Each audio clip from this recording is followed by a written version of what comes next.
Hai,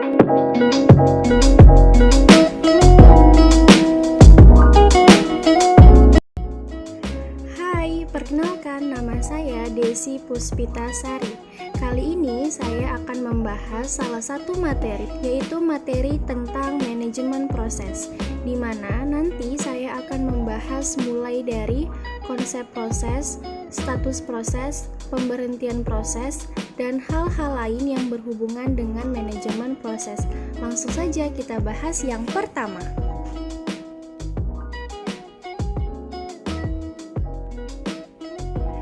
Yang pertama ada pengertian proses, yaitu aktivitas yang sedang terjadi sebagaimana digambarkan oleh nilai pada program counter dan isi dari daftar proses atau processor register yang berisikan data temporer seperti parameter metode, address yang kembali, dan variabel lokal, dan sebuah data section yang berisikan variabel global.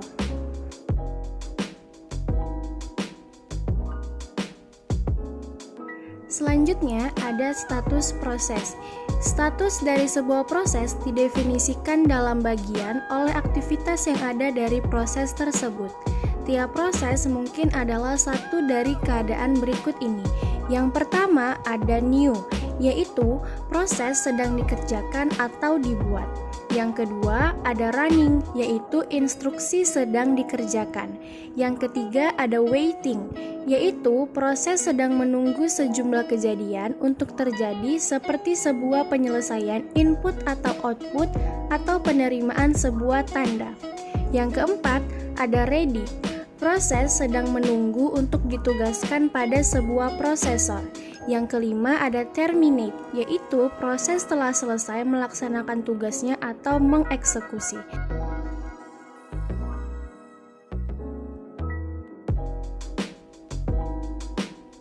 Selanjutnya ada proses control block atau disingkat menjadi PCB.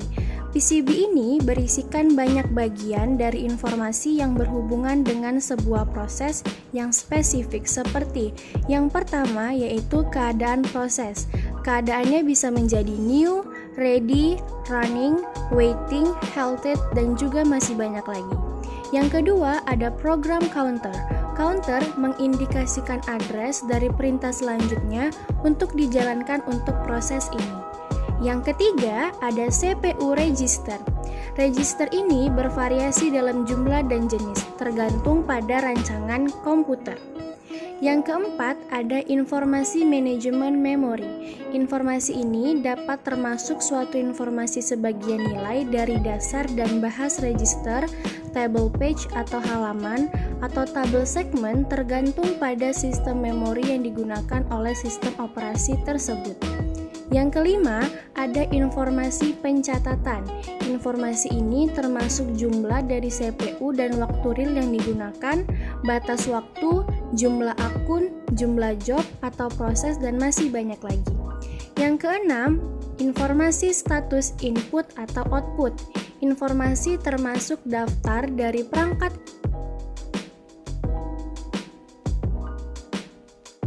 Konsep penjadwalan.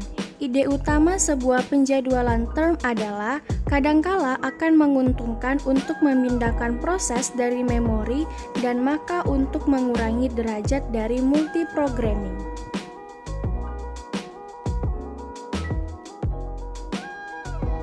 Selanjutnya adalah pembuatan proses. Ketika membuat proses baru, dua kemungkinan dalam term eksekusi. Yang pertama, induk terus-menerus untuk mengeksekusi secara bersama-sama dengan anaknya. Yang kedua, induk menunggu sampai sebagian dari anaknya telah di akhir atau terminasi.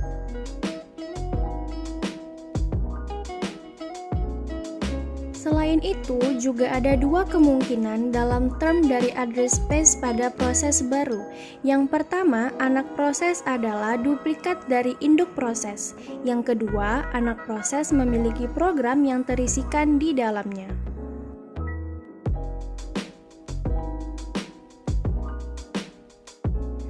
Selanjutnya ada penghentian proses. Induk dapat menterminasi atau mengakhiri satu dari anaknya untuk beberapa alasan seperti: yang pertama, anak telah melampaui kegunaannya atas sebagian sumber yang telah diperuntukkan untuknya. Yang kedua, pekerjaan yang ditugaskan kepada anak telah keluar, dan sistem operasi tidak memperbolehkan sebuah anak untuk meneruskan jika induknya berakhir.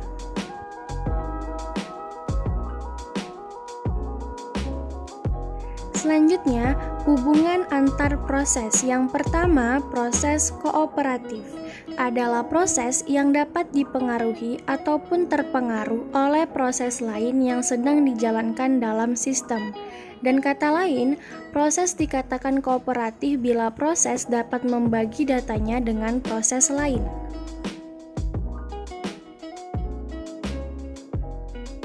Yang kedua, komunikasi proses dalam sistem memperbolehkan komunikasi satu dengan yang lain tanpa perlu menggunakan pembagian data.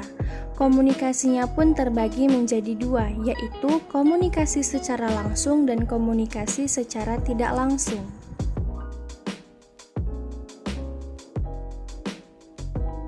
Selanjutnya, yang ketiga ada sinkronisasi. Komunikasi antar proses membutuhkan place-based calls untuk mengirim dan menerima data primitif.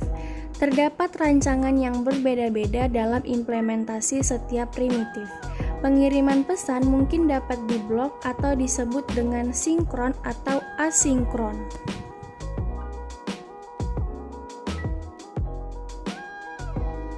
Selanjutnya, yang keempat adalah buffering, yaitu baik komunikasi langsung atau tidak langsung, penukaran pesan oleh proses memerlukan antrian sementara.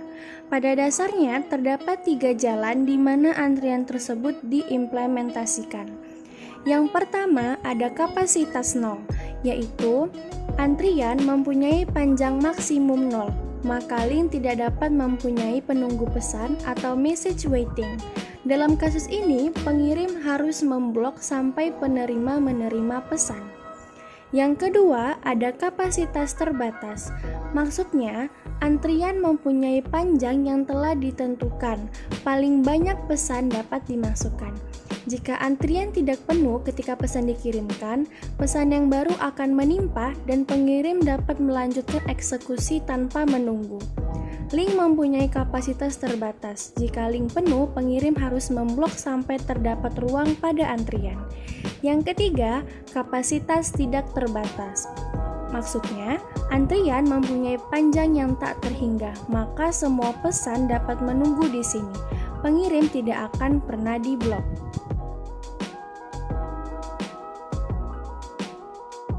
Selanjutnya ada thread. Thread terdiri atas ID thread, program counter, himpunan register, dan stack.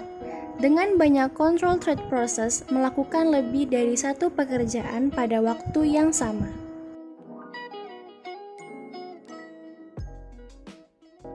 Selanjutnya, thread juga mempunyai keuntungan. Yang pertama, tanggap. Yang kedua, pembagian sumber daya. Yang ketiga, ekonomis. Dan yang keempat adalah pemberdayaan arsitektur multiproses. Sekian video penjelasan dari saya. Semoga video ini dapat dimengerti dan bermanfaat bagi kita semua. Terima kasih.